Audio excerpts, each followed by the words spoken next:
화려한 연예계를 떠나 유흥업계로 전향한 여성 연예인들의 이야기를 소개합니다. 한때 무대 위에서 반짝이던 스타들, 이제는 전혀 다른 조명 아래 서 있습니다. 화려한 연예계를 뒤로하고 유흥업계로 발을 들인 여성 연예인들, 그들의 선택은 생존을 위한 현실적 결정일까요? 아니면 또 다른 야망을 향한 도전일까요? 스포트라이트를 뒤로한 그녀들의 솔직한 이야기, 지금부터 시작합니다. 1위는 걸그룹 연습생에서 화류계로 전향한 또 다른 인물, 한서희의 이야기입니다. 한서희는 연습생으로 활동했지만 끝내 데뷔에 이르지 못했음에도 연예계 내에서 폭넓은 인맥을 자랑하는 인물로 알려져 있습니다. 이는 그녀가 재력가와 유명 스타들만 출입할 수 있는 멤버십 클럽 10%에서 일했다는 사실이 밝혀지면서 대중의 관심이 더욱 집중된 결과였습니다.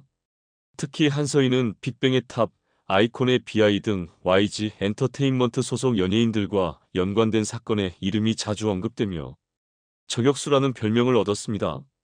심지어 YG 엔터테인먼트 대표인 양현석 역시 그녀와 얽힌 논란에 휘말리면서 한서희는 연예계의 판도라의 상자 같은 인물로 평가되기도 했습니다. 그녀는 연습생 시절 여러 기획사로부터 영입 제안을 받았고 실제로 플레디스 엔터테인먼트와 젤리피쉬 엔터테인먼트를 거치며 데뷔를 준비했습니다. 그러나 10%에서 단 3시간 일하고도 200만 원을 손에 쥐는 경험을 통해 스스로 연예계가 아닌 새로운 길을 택했다고 전해집니다. 한편 과거 서바이벌 프로그램에서 보여줬던 순수하고 열정적인 모습이 더 이상 찾아보기 어렵다는 점은 많은 이들에게 아쉬움을 남깁니다. 5위는 최영아입니다. 기상캐스터로 활동하며 주목받았던 최영아는 배우 김선호 사건과 이혼 소송 과정에서 공개된 CCTV 영상, 이른바 3대1 논란으로 큰 주목을 받았습니다. 그녀는 재력 있는 시댁으로부터 사실상 강제로 이혼을 당했으며 이후 거짓 폭로 논란으로 이미지에 큰 타격을 입었지만 경제적 어려움을 겪지는 않았습니다. 이는 제주도에 마련된 오피스텔과 생활비를 지원해준 스폰서가 있었기 때문입니다. 그러나 또 다른 사건이 그녀를 둘러싼 논란을 불러일으켰습니다. 이번에는 가수 이재훈과 함께한 술자리 동영상이 원인이었습니다. 해당 영상은 단순히 지인들끼리 모여 즐긴 자리로 밝혀졌지만 이를 본 스폰서가 문제를 삼았습니다. 최영아가 남성 연예인과 새벽까지 술자리를 함께했다는 점에 실망한 스폰서는 그녀에 대한 지원을 모두 중단했습니다. 경제적 지원이 끊기면서 최영아는 결국 화류계로 발길을 돌릴 수밖에 없었습니다. 1985년생으로 40대에 접어들기 직전인 그녀는 멤버십 업소인 10%에서 일하기에는 한계가 있었지만 빼어난 외모와 이전 경력을 활용해 부산의 한 업소에서 새로운 시작을 했다는 이야기가 전해집니다. 함께 일했던 동료들의 말에 따르면 그녀는 어려운 상황 속에서도 뛰어난 발음과 탁월한 소통 능력을 발휘하며 단연 돋보이는 존재였다고 합니다. 하지만 부산에서 활동하던 그녀는 어느 날 갑자기 자취를 감췄고 현재는 연락이 닿지 않는 상태로 알려졌습니다. 3위는 배우 대신 화류계를 선택한 장미인혜입니다. 대표작은 없지만 대중적인 인지도만큼은 최상위권에 속했던 장미인혜는 정치적, 사회적 이슈에 대해 과감한 발언을 이어가며 자신의 SNS에 올라온 스폰서 제안을 공개적으로 거부하는 등 소신 있는 태도를 보여왔습니다.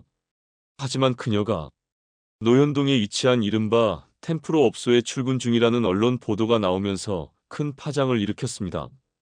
보도에 따르면 장미인혜는 매일 출근하지는 않았지만 일주일에 두세 번 정도 모습을 드러냈다고 합니다.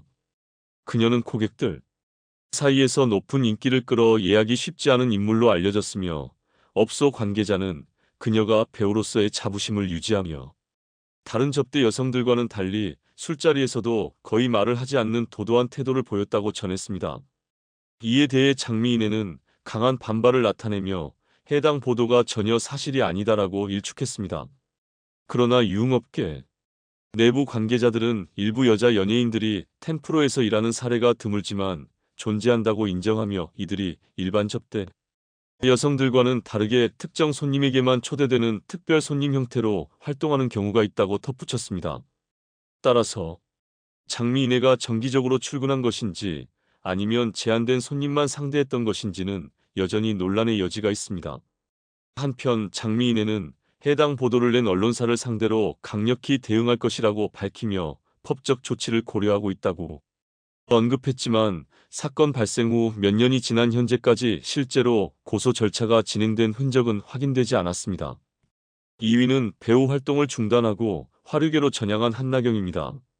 한나경은 단순히 유흥업계 출신이라는 오해를 받기보다는 오히려 이 경력을 발판 삼아 화류계로 진출했다고 보는 것이 더 적합합니다. 그녀는 성형외과 시술 결과를 영화 전망 좋은 집을 통해 대중에게 공개하며 주목받았지만 그녀의 이름이 본격적으로 화제가 된 것은 청룡영화제와 관련된 논란이 있은 후였습니다. 이후 다른 영화에서도 성형미를 부각하며 출연했으나 대중의 관심은 점차 사그라졌고 제작사들 또한 그녀와의 작업을 꺼리기 시작했습니다. 결국 한나경은 부산으로 내려가 활동을 이어갔으며 그곳에서 2차는 나가지 않는 아가씨로 알려졌습니다. 그녀는 부산에서 활동 중 한 사업가와 인연을 맺었고 2차는 거절하지만 스폰서는 받는다는 원칙을 고수하며 이 관계를 지속했습니다. 사업가는 이 핑계로 출장 명목을 만들어 매달 부산을 방문했으며 아내와 한나경 사이를 오가는 이중 생활을 시작했습니다. 그러나 사업가의 아내는 머지않아 남편의 출장 후 가져온 쇼핑백에서 긴 머리카락을 발견하고 샤워 후 그의 등에 남아 있던 손톱 자국을 확인하면서 의심을 품기 시작했습니다. 이러한 의심은 곧 확신으로 바뀌었고 어느 날 밤 발신자 표시 제한 전화가 3차례 걸려온 데 이어 다음 날 임신 초음파 사진 2장이 전송되며 모든 사실이 밝혀졌습니다. 메시지 발신자는 한나경이었고 이로 인해 아내와 한나경 간의 갈등은 격화되었습니다.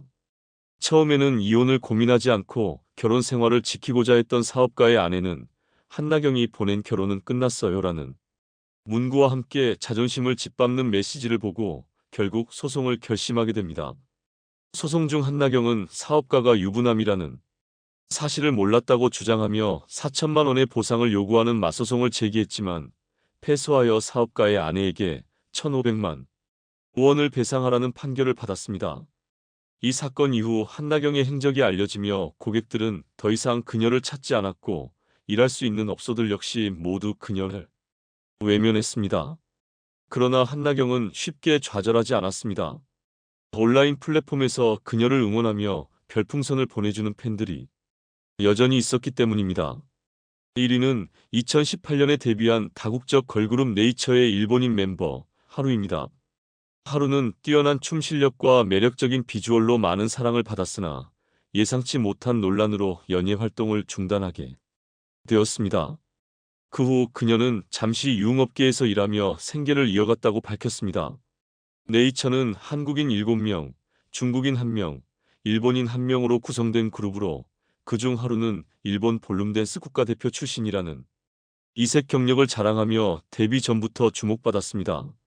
그녀는 연습생 기간을 단 4개월 만에 마치고 데뷔한 뒤 강렬함과 부드러움이 조화를 이룬 춤선으로 많은 팬들의 사랑을 받았습니다. 그러나 2024년 4월 일본의 한 유흥업소 SNS 계정에 접대원을 소개하는 영상이 게시되며 논란이 시작되었습니다. 영상 속 여성은 사쿠라라는 이름으로 자신을 소개하며 6년간 K-팝 아이돌로 활동하다가 3개월 전부터 이 일을 시작했다고 밝혔습니다. 그 이후 그녀의 아이돌 활동 당시 사진과 생일이 네이처의 하루와 일치하면서 사칭 의혹이 제기되었으나 결국 해당 인물이 하루임이 확인되었습니다. 논란이 발생한 지 3개월 후 하루는 자신의 SNS를 통해 억울함을 토로하며 댄스 스튜디오 설립 자금을 마련하기 위해 잠시 유흥업계에 몸담게 되었다고 해명하는 글을 올렸습니다. 그러나 이 사건으로 인해 그녀가 속했던 걸그룹은 큰 주목을 받지 못한 채 계약 기간을 채우지 못하고 데뷔 5년 만에 해체되고 말았습니다. 참고로 그녀가 근무했던 장소는 접촉 없이 대화만 나누는 건전한 업소로 알려져 있습니다.